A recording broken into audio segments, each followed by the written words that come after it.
Iniciando a nossa videoaula, conforme nós havíamos já agendado com vocês, né, previamente, a nossa aula será online, com o objetivo de que haja participação da parte de vocês, que vocês possam fazer perguntas, né, tirar dúvida, colocar uma informação a mais, né?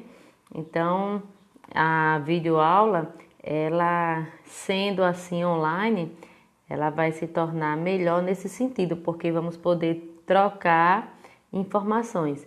Se vocês olharem aí no final do vídeo de vocês, tem uns símbolos e aí tem um balãozinho, diz os comentários aparecerão aqui, ou seja, é através desse balãozinho aí que vocês vão poder conversar comigo, né? E se quiser participar da vídeo com o chatzinho, eu já acionei aí, você manda um convite, eu aceito e aí você vai poder participar também ao vivo.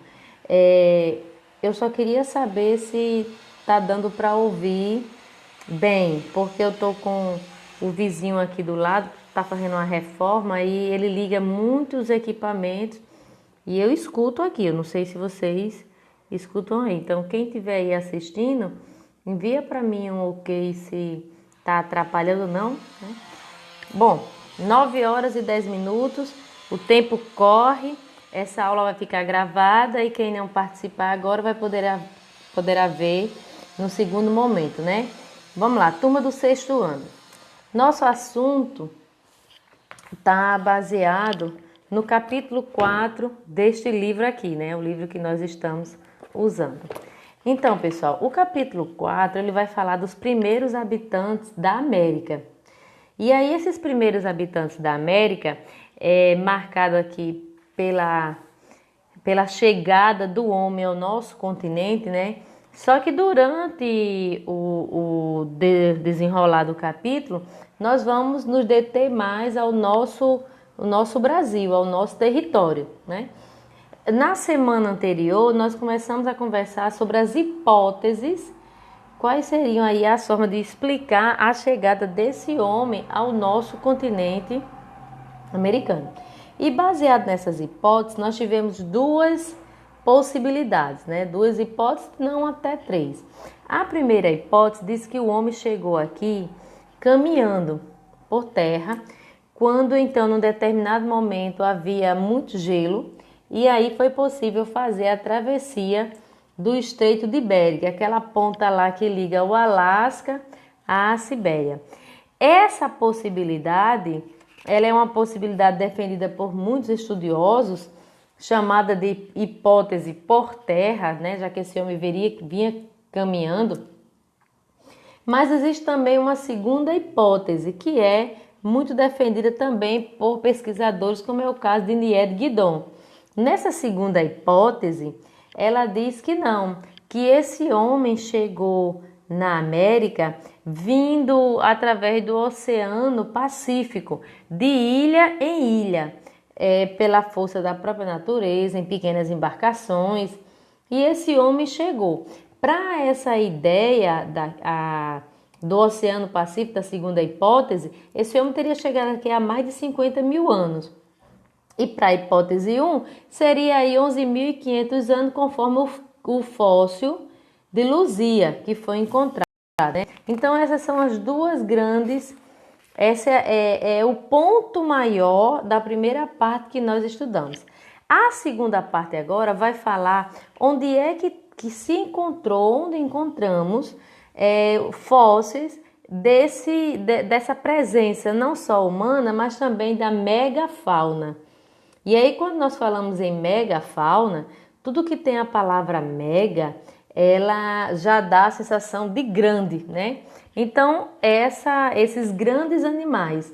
Começamos então a nossa aula a partir da página 58, que tem por título Os Habitantes das Terras Americanas. Esses habitantes gigantes, esses animais gigantes, ele mostra aí no livro o exemplo do mastodonte, da preguiça gigante, da macroquênia, do tigre dente de sabre. Porém, durante o desenrolar, vamos percebendo que alguns animais desapareceram completamente e outros ainda deixaram assim um certo parentesco, né? É o caso, por exemplo, da preguiça. A nossa preguiça atual, bem menor, ela teria aí um parentesco com a preguiça gigante da página 58, que fala da megafauna. Mas o mastodonte ou a macroaquênia desapareceram completamente. Então, aqui se vem uma pergunta: como é que podemos explicar que alguns animais se adaptaram enquanto outros desapareceram, né? Nesse momento, se explica da seguinte maneira: os animais que desapareceram, provavelmente, desapareceram pelo próprio elemento da natureza, a questão das geleiras, a questão da separação dos continentes, né? Eventos, coisas que fizeram com que eles não sobrevivessem. E também a caça predatória. Já para outros animais, nós teríamos que retomar um pouquinho a teoria de Charles Darwin, quando diz que buscando sobreviver, esses animais terminam se adaptando. E aí, se nós não temos mais árvores gigantes, a preguiça gigante, ela não precisa mais ser tão grande para se alimentar. Ela vai aí passando por um processo de mutação para se adaptar à nova forma de viver, o novo território. Então, essa é a explicação dada para a existência de um parentesco com os animais da megafauna e, ao mesmo tempo, para o seu desaparecimento. Mais à frente um pouco, o livro vai falar dos caçadores e coletores. Os povos que habitaram aqui a nosso território são chamados de paleoíndio. Por que paleoíndio? Porque são povos que habitaram aqui antes dos índios, né? Bem anteriores, ao mesmo tempo no período também paleolítico. Então seria aí o período da palavra paleolítico, paleo, e índio, juntando aí nós chamamos de paleoíndio. Esses povos também eram caçadores e coletores e nômades, alguns sedentários em função do seu tipo de alimentação, como é os povos dos sambaquis. Mas a maior parte era povos nômades. Só um minutinho, pessoal, tá chegando aqui uma mensagem, deixa eu ver aqui o que é.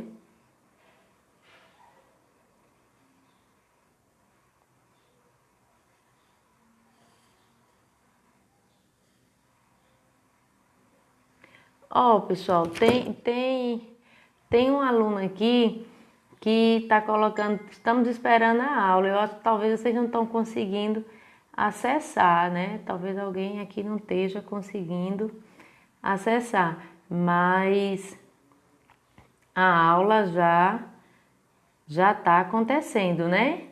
Então, provavelmente o pessoal não está conseguindo entrar aí na sala, né?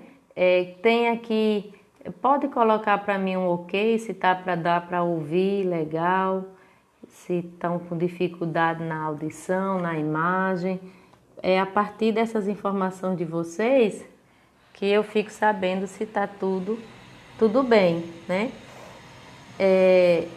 Eu entrei pelo grupo Palmira de Souza, porque a aula de hoje ela é voltada para o pessoal da escola Palmira de Souza. E a aula de ontem foi para o pessoal da escola Pedro Gomes, né? Então, se o pessoal da escola Pedro Gomes não assistiu a aula ontem, está disponível aí no grupo da escola Pedro Gomes, vocês vão lá e assistem. Não está mais online, mas vão poder assistir, né? Coloca para mim um ok se vocês estão ouvindo bem, por favor. Bom, continuando, né? Então, desses caçadores-coletores, nós temos 3 grupos para conhecer: os povos de Lagoa Santa, os povos de Imbu e os povos de Sambaquis. A primeira informação que nós temos que saber é que os povos de Lagoa Santa são os povos que habitavam a região de Minas Gerais, onde foi encontrado o fóssil de Luzia. Os povos de Imbu são os povos que habitavam o sul e o sudeste do Brasil. E os povos do Sambaqui são os povos que vivem no litoral brasileiro, que vai do Espírito Santo ao Rio Grande do Sul. Esses povos têm característica comum quando se fala assim, do seu biotipo. Eram baixos, magros, viviam pouco tempo, no máximo 30 anos de vida, né? 30 anos de idade. E por quê? Porque não tinha aquele alimento que nós temos. Normalmente é comum, fazemos até 4 refeições, 5 refeições por dia. Esse povo não, esse povo fazia uma refeição talvez por semana. Por quê? Porque o alimento ele não era tão abundante.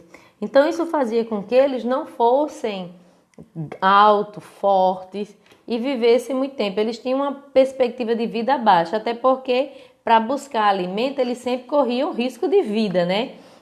Basta vocês assistirem o filme Os Crudos, que mostra essa parte aí, e o filme A Era do Gelo. Eu vou marcar uma sala de vídeo e vou colocar o filme Os Crudos para a gente poder assistir e entender melhor essa questão aqui. Os povos de Imbu são povos que se destacam pela sua habilidade. Qual é os seus instrumentos? A base da pedra polida e a pedra lascada eram excelentes instrumentos. Esses povos conseguiram fazer anzóis com pedra, faca muito afiada, flechas e desenvolveram ainda uma técnica que até hoje é utilizada no Rio Grande do Sul, que é o uso da boleadeira. Os vaqueiros, normalmente quando estão na caça, na captura de um animal de grande porte, como o caso de um touro, eles usam esse instrumento. São 3 bolas ligadas por um cordão, eles fazem a técnica de circular essa bola e lança. E quando lança, a bola vai e agarra sobre as patas daquele animal e o animal é capturado. Então a boleadeira é uma técnica inovadora e fez com que os povos do Imbu tivessem a capacidade de capturar os grandes animais, se alimentar com mais frequência, né? Porque eles tinham aí essa técnica muito boa. Já os povos dos Sambaquis são povos que se alimentavam exclusivamente de crustáceos, de moluscos, de peixe, porque viviam na parte litoral do Brasil, ali da região do Espírito Santo até o Rio Grande do Sul. Esses povos, eles se alimentavam desses frutos, né, desses animais marinhos, o peixe, o molusco, o crustáceo, e eles faziam montanhas com esse material. Então, quando a gente come um crustáceo, uma ostra, e tem lá as 2 conchinhas da ostra, e aí eles faziam montanhas com esse material e habitavam sobre essas montanhas. Alguns historiadores afirmam que habitar nesse lugar dava para eles segurança, porque como nós tínhamos os animais da megafauna, os animais gigantes, esses animais com olfato muito apurado, sentia o cheiro da presença humana.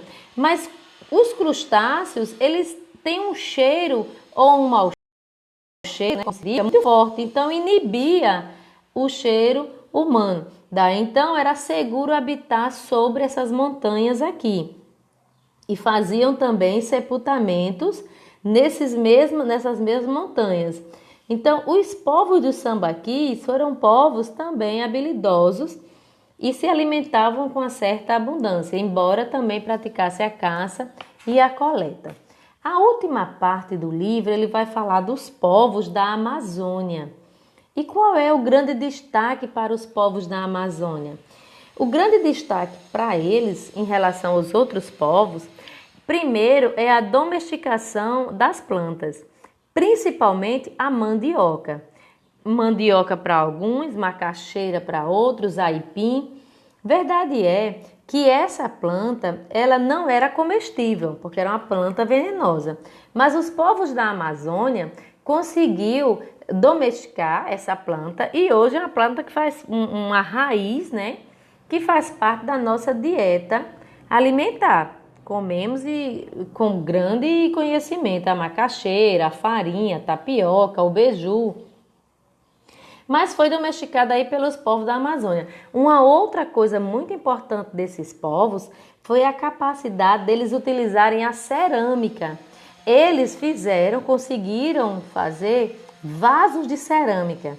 E aí esses vasos contribuíram muito para que esse homem tivesse onde guardar sua semente, seu alimento e onde também guardar água, já que sair do lugar onde habitava para procurar uma água para beber era colocar sua vida em risco, né, em relação aos animais gigantes. Então esse homem, ele vai melhorando sua qualidade de vida a partir das técnicas que são desenvolvidas, a partir das suas habilidades, certo? Então, pessoal, esses são os principais pontos do nosso conteúdo do 6º ano, nessa segunda etapa. Nós temos que considerar a existência dos povos do Imbu, os povos do Sambaqui, os povos da Lagoa Santa e os povos agricultores da Amazônia. Temos também que conhecer e compreender a existência da megafauna, como também o seu desaparecimento. E por último, vamos colocar em prática aquilo que estudamos com o nosso exercício. Tem um exercício na página 63, que eu peço que vocês façam, questão 1, 2 e 3, e um exercício na página 65, que vai falar do texto da caverna e as perguntas são de interpretação do texto. Essa é a nossa atividade para a semana que para nós está começando nossa aula hoje, temos até a próxima sexta para fazer as atividades. Responde no caderno, né? Não responde no livro. Coloca nome do aluno, nome da escola, turma. Usa o aplicativo do scanner para fotografar e envia por e-mail para que eu possa ver que vocês estão fazendo as atividades e ao mesmo tempo também se estão fazendo corretamente, se está certo. Porque fazer, mas fazer errado não tem sentido, né? Precisa fazer, mas fazer certo. Se tiver dúvida, coloca nos comentários. A aula vai ficar disponível aqui na página do Facebook e vai ficar disponível também no canal do YouTube. E aí, se vocês não conseguirem entender tão bem, assiste de novo a aula ou assiste um pedacinho. Essa semana eu vou marcar uma sala de vídeo com vocês para que nós possamos assistir o filme Os Crudes, que seria o mesmo filme que nós assistiríamos se estivéssemos na escola. Então nós marcamos a sala de vídeo virtual e o pessoal assiste o filme tudo junto, porque dá para a gente assistir e conversar sobre o filme, tá certo? É diferente, né, a aula assim, mas um momento é esse de isolamento e a gente precisa encontrar novos métodos, né? Eu agradeço por demais a participação de vocês. Foi uma participação pequena, bem pequena, quem está aqui comigo sabe. Mas eu respeito, talvez não acordou na hora, talvez não estava com o celular disponível, a internet disponível. Tem N coisas que podem impedir a participação de vocês. Talvez também que não tivesse afim, né? Tem também esse caso. Mas a verdade é que eu agradeço aos que compareceram, tá bom? Fiquem com Deus, fiquem em paz, sintam-se seguros. Brevemente tudo isso vai passar e nós retornaremos para a nossa sala de aula. Qualquer dúvida, coloquem aí nos comentários. Tchau e um grande abraço para vocês.